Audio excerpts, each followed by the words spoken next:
ప్రతి ఏడాది కొత్త సంవత్సరం ప్రారంభం కాగానే ఐటీ కంపెనీలు తమ కంపెనీల విస్తరణ గురించి గొప్పగా చెబుతూ ఉంటాయి. అయితే ఈ ఏడాది మాత్రం దానికి భిన్నంగా తాము ఆర్టిఫిషియల్ ఇంటెలిజెన్స్కు మారుతున్నామని, ఉద్యోగులు తగ్గించుకునే పనిలో పడ్డామని చెప్పాయి. అయితే మన ఇండియాకు చెందిన టాటా కన్సల్టెన్సీ సర్వీసెస్ మాత్రం గత ఆదివారం చడీ చప్పుడు కాకుండా సుమారుగా 12,000 ఉద్యోగులపై వేటు వేస్తున్నట్టుగా ప్రకటించి ఉద్యోగులకు షాకు గురి చేస్తుంది. గ్లోబల్ హెడ్ కౌంట్లో 2% తగ్గిస్తున్నట్టుగా ప్రకటించింది. ప్రధానంగా మిడిల్, సీనియర్ లెవెల్ స్థాయి ఉద్యోగులను ఇంటికి పంపిస్తున్నట్టుగా తెలిపింది. కంపెనీని మరింత చురుగ్గా భవిష్యత్తులో రాబోయే సవాలు ఎదుర్కొనే విధంగా తయారు చేయడమే తమ ఉద్దేశమని తెలిపింది. వాస్తవాలు మాత్రం వేరుగా ఉన్నాయి. వివరాలేంటో చూద్దాం.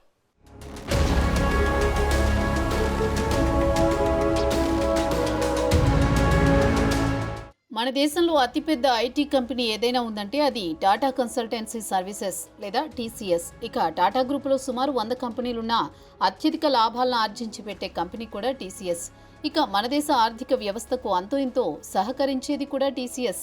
టీసీఎస్లో ఉద్యోగం వచ్చిందంటే అదో హోదా, దర్పం, ఉద్యోగ భద్రత ఉంటుందన్న భరోసా. ప్రస్తుతం అవన్నీ గాలికి పోయాయి. ప్రపంచంలోని అన్ని కంపెనీల మాదిరిగానే టీసీఎస్ కూడా ఆర్టిఫిషియల్ ఇంటెలిజెన్స్కు మారిపోతోంది.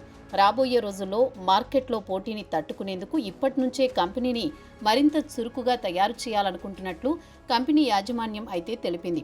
2025-26 ఆర్థిక సంవత్సరానికి ప్రపంచవ్యాప్తంగా 2% అంటే 12,000 ఉద్యోగాలపై వేటు వేస్తున్నట్లు టీసీఎస్ ఆదివారం ఓ ప్రకటన విడుదల చేసి టీసీఎస్ ఉద్యోగులకే కాదు టెక్ రంగానికి కూడా పెద్ద షాక్ ఇచ్చింది. కంపెనీ చరిత్రలో ఒకేసారి ఈ స్థాయిలో ఉద్యోగులపై వేటు వేసిన దాఖలా లేవు.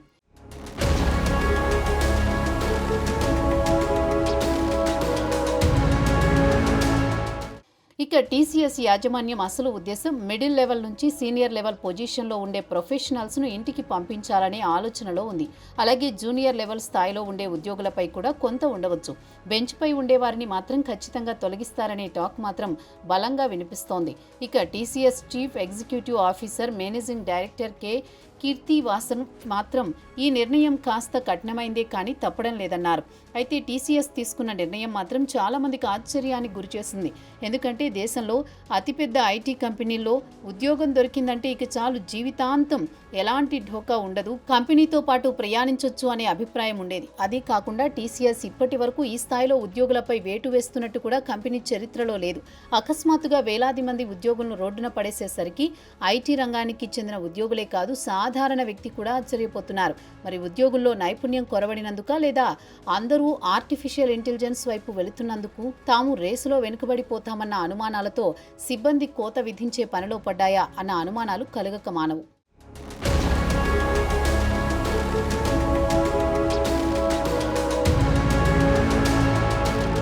ఇక సీఈఓ చెబుతోందేమంటే కంపెనీ పునర్వ్యవస్థీకరణలో భాగంగా దశలవారీగా కొత్త మార్కెట్లను విస్తరిస్తున్నాం. కొత్త టెక్నాలజీని అందిపుచ్చుకోవాల్సిన సమయం ఆసన్నమైంది. దానికోసం ఏఐని ఆశ్రయించాల్సి వస్తోందని తెలిపింది. ఈ క్రమంలో కంపెనీలో పనిచేసే వారిలో 12,000 మందిని తొలగించక తప్పడం లేదని, అయినా కంపెనీ మాత్రం వీలైనంత తక్కువ మందిని తప్పించడానికి ప్రయత్నిస్తోందని వివరణ ఇచ్చుకుంది. అన్నీ ఆచితూచి నిర్ణయం తీసుకున్నామని, ఎందుకంటే తమ క్లయింట్లకు సర్వీసుల్లో ఎలాంటి లోపాలు జరగకుండా జాగ్రత్త పడుతున్నామని వివరించింది. ఈ ఆర్థిక సంవత్సరం వచ్చే 3 త్రైమాసికాల్లో లే ఆఫ్లు ఉంటాయని వివరించారు సీఈఓ. అయితే ఈ నెల ప్రారంభంలో company executive vice president, chief human resources officer Milind Lakkad ఒక ప్రకటనలో ఈ ఆర్థిక సంవత్సరం మొదటి త్రైమాసికం ముగిసే నాటికి కంపెనీలో ఉద్యోగుల సంఖ్య 6,13,069గా ఉంటుందని చెప్పారు. ఇక కంపెనీ నుంచి ఏడాది మొదటి త్రైమాసికంలో 5,000 మంది ఉద్యోగులు వలస వెళ్లారు. ఇక కంపెనీ నుంచి వచ్చిన జాబ్ ఆఫర్లను గౌరవిస్తుందన్నారు.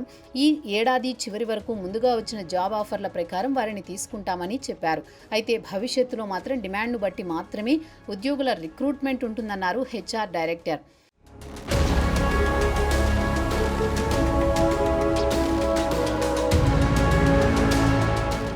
మరి టీసీఎస్లో ఏకంగా 12,000 మందిపై వేటు వేయడానికి ఆర్టిఫిషియల్ ఇంటెలిజెన్స్ కారణమా అంటే కంపెనీ సీఈఓ మీడియాకి ఇచ్చిన ఇంటర్వ్యూలో మాట్లాడుతూ ఆర్టిఫిషియల్ ఇంటెలిజెన్స్తో పాటు కంపెనీని రాబోయే సవాళ్లను ఎదుర్కొనేలా చేయడం తమ ప్రధాన ఉద్దేశమన్నారు. అలా అని తమకు తక్కువ ఉద్యోగులు అవసరపడతారని కాదన్నారు.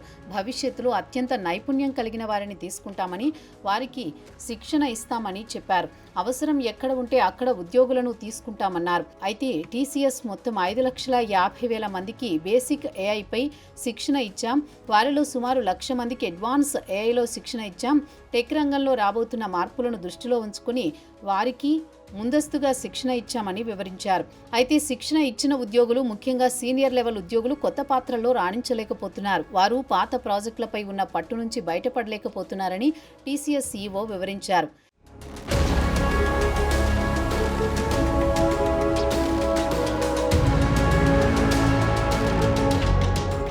సీనియర్ ఉద్యోగులకు శిక్షణ ఇచ్చినా వారు ఏఐకి మారలేకపోతున్నారని సీఈఓ పేర్కొన్నారు. ఇక టెక్ రంగానికి చెందిన నిపుణుల సమాచారం ప్రకారం ఏఐ ఆటోమేషన్ చాప కింద నీరులా జాబ్ మార్కెట్ను శాసించబోతోందని చెబుతున్నారు.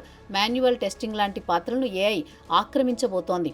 మారుతున్న టెక్నాలజీని అనుసరించి మారకపోతే వారి ఉద్యోగాలు మాత్రం ప్రమాదంలో పడతాయంటూ హెచ్చరిస్తున్నారు. దీన్ని బట్టి చూస్తే TCS mid level, senior level ఉద్యోగులను పూర్తిగా తొలగించి వారి స్థానంలో కొత్త వారిని తీసుకోవాలనే ఆలోచన స్పష్టంగా కనిపిస్తోంది. ఇక కంపెనీల్లో మిడిల్ లెవెల్ మేనేజ్మెంట్ కనుమరుగు కాబోతోందన్నమాట. అయితే ఈ ట్రెండ్ గత 2 సంవత్సరాల నుంచి గ్లోబల్ మార్కెట్లో కొనసాగుతోంది. అయితే ఇప్పుడిప్పుడే టీసీఎస్ దాన్ని వంటబట్టించుకుంది. ప్రపంచవ్యాప్తంగా ఉండే ఐటీ కంపెనీలు క్రమంగా ఉద్యోగులను తగ్గించే పనిలో పడ్డాయి. సిలికాన్ వ్యాలీ దిగ్గజం మైక్రోసాఫ్ట్ కూడా దాదాపు 30% మంది ఉద్యోగులను తొలగించింది. తాము ఆర్టిఫిషియల్ ఇంటెలిజెన్స్కు మారుతున్నామని సీఈఓ సత్య నాదెళ్ల కూడా చెప్పారు. రాబోయే సవాళ్లను ఎదుర్కోవడానికి ఇప్పటి నుంచే సమాయత్తం కావాల్సిన అవసరం ఉందన్నారు.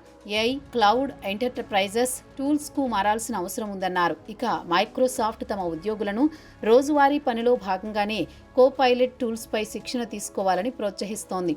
అలాగే ఏఐ టూల్స్ను ఎలా ఉపయోగించాలి అనే అంశంపై డెమోలతో పాటు తమ ఇంజనీర్లకు శిక్షణ ఇస్తోంది.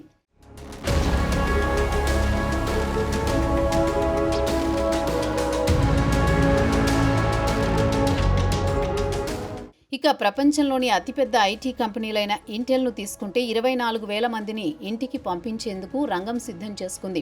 ప్రపంచవ్యాప్తంగా ఉన్న సిబ్బందిలో 25% తగ్గించబోతున్నట్లు కొత్త సీఈఓ లిపి బూ టాన్ ఇటీవల కంపెనీ ఫలితాల సందర్భంగా ఒక కాల్లో చెప్పారు. నైపుణ్యాన్ని మెరుగుపరుచుకునేందుకు ఆటోమేషన్ వైపు మారాల్సి వస్తోందన్నారు. జర్మనీ, పోలాండ్లో కొత్త ప్రాజెక్టులను చేపట్టడం లేదని, కోస్టారికాలో ఆపరేషన్ను మూసేసి వియత్నాంకు తరలిస్తున్నామని చెప్పారు. దీంతో సుమారు 2,000 మంది ఉద్యోగాలు కోల్పోతారు.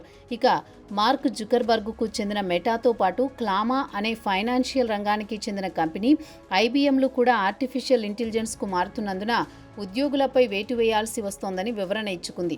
ఐబీఎంలో 200 హెచ్ఆర్ జాబ్స్ ఇక నుంచి ఏఐ టూల్స్ ద్వారా పనిచేస్తాయని చెప్పారు. క్లామా సీఈఓ సెబాస్టియన్ కూడా ఏఐ సిస్టమ్స్కు మారుతున్నందువల్ల ఉద్యోగుల సంఖ్యను 5,000 నుంచి 3,000కు తగ్గించుకుంటున్నామని వివరించారు. ఈ ఏడాది మెటా 5% ఉద్యోగులపై వేటు వేయబోతోంది. దీనికి కారణం ఆటోమేషన్ అని మెటా వెల్లడించింది. అలాగే జపాన్కు చెందిన పానాసోనిక్ విషయానికి వస్తే ప్రపంచవ్యాప్తంగా 10,000 మందిని తగ్గించే పనిలో పడింది. తాము కూడా వ్యూహాత్మకంగా ఏఐ పవర్డ్ ప్రోడక్ట్ డెవలప్మెంట్ వైపు మొగ్గు చూపుతున్నామని తెలిపింది. ప్రపంచవ్యాప్తంగా 2,30,000 మంది ఉంటే 4% కోత విధించాలని నిర్ణయించింది. అయితే దీనివల్ల $900 మిలియన్ భారం మోయాల్సి వచ్చినా 2027 మార్చి నాటికి $1 బిలియన్ నుంచి మార్చి 2029 నాటికి $2.1 బిలియన్ లాభాలను ఆర్జించగలమని వెల్లడించింది.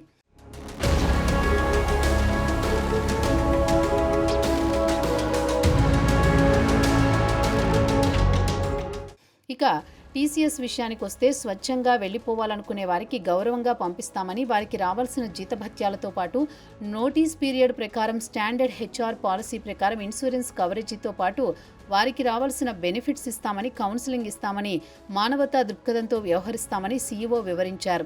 అయితే ఉద్యోగుల కోత ఎప్పటి నుంచి మొదలు పెడతారో మాత్రం చెప్పలేదు. ఈ ఆర్థిక సంవత్సరం పూర్తయ్యేలోగా ఈ కార్యక్రమం పూర్తి చేస్తారు. అంటే వచ్చే మార్చి 31లోగా కంపెనీ అనుకున్న లక్ష్యాన్ని పూర్తి చేస్తుందన్న టాక్ వినిపిస్తోంది. అయితే ఆర్టిఫిషియల్ ఇంటెలిజెన్స్ బూచి చూపించి మిడ్ లెవెల్, సీనియర్ లెవెల్ ఉద్యోగులను ఇంటికి పంపించేందుకు ఒక సాధనంగా ఏఐ ప్రస్తుతం ఉపయోగపడుతోందన్న టాక్ ప్రస్తుతం టెక్ రంగంలో బలంగా వినిపిస్తోంది.